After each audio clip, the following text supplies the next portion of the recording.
Yeah, congratulations, Pat. Were you aware? I mean, I imagine you were aware that you're on a hat trick, but yeah, you didn't. I've seen hat tricks celebrated a bit more. You give me too much credit because no, I didn't know I was on a hat trick. I did the previous over. I saw it come up on the screen, and then by the time my next over came around, I totally forgot about it. So I think Stoinis ran in from the deep, was cheering, and I was like, oh yeah, forgot about that. So yeah, nice one. What's your hat trick record otherwise in cricket?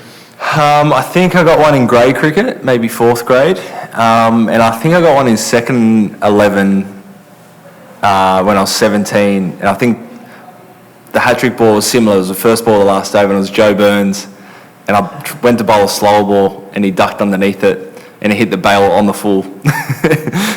So yeah, not too dissimilar to today's.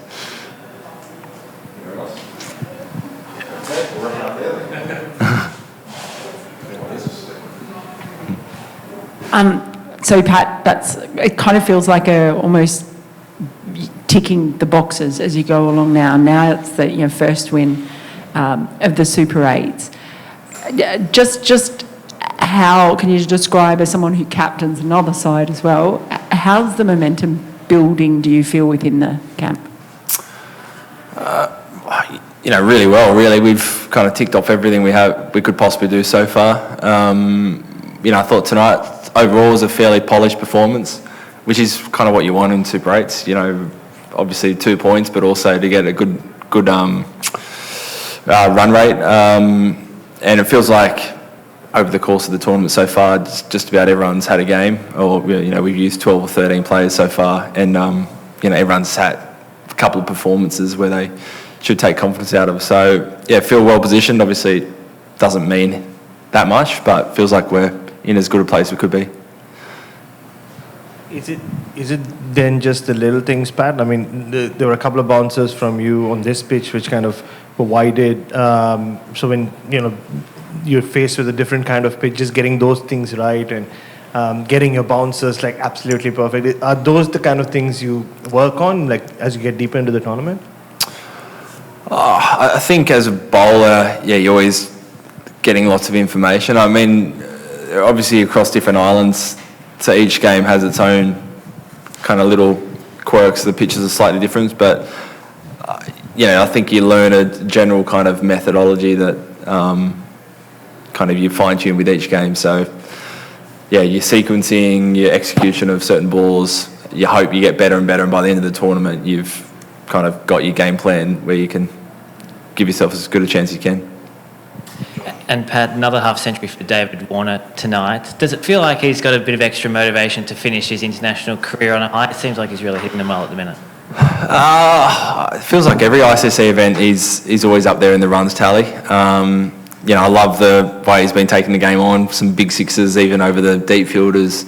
So he's always got a huge appetite for runs, particularly in these tournaments. And yeah, whether it's knowing it's his last hurrah or whatever, he looks in great form and continues to play with that freedom, which is great. And Mitch Starc, he's just taken the record for the most wickets in men's World Cups combined tonight. Why does he stand up in the big tournaments, do you think? What makes him so special? I think first of all, probably just longevity. It's not easy to play for a dozen years or so like he has, which, he's been fit for all those tournaments, so that's impressive. And then obviously just being a strike weapon, he can tear teams apart in white ball tournaments. He's got a lot of kind of stood up when we needed to in big moments. So I don't know. I guess he's just a class bowler who takes lots of wickets and has played for a while. Pat, the way the three of you bowled tonight, it would be hard to leave one of you out for the next game. And obviously over the last couple of World Cups, you have shown that you can bowl on any surface. But from what you've seen on TV, what you face in St Vincent, is it a prospect that you're prepared for, that perhaps it could be two spinners? Yeah, potentially. We've been pretty open with that anyone in the squad's ready to play, and the bowling lineup might change at different times, the batting lineup, or the batting order might change and things like that. So just got to be adaptable. Obviously Ash played last game, he bowled really well, so we feel like we got all bases covered. So we'll rock up there, and I mean the best thing of all this is I'm not captain or selector or anything, so I just turn up and have no worries.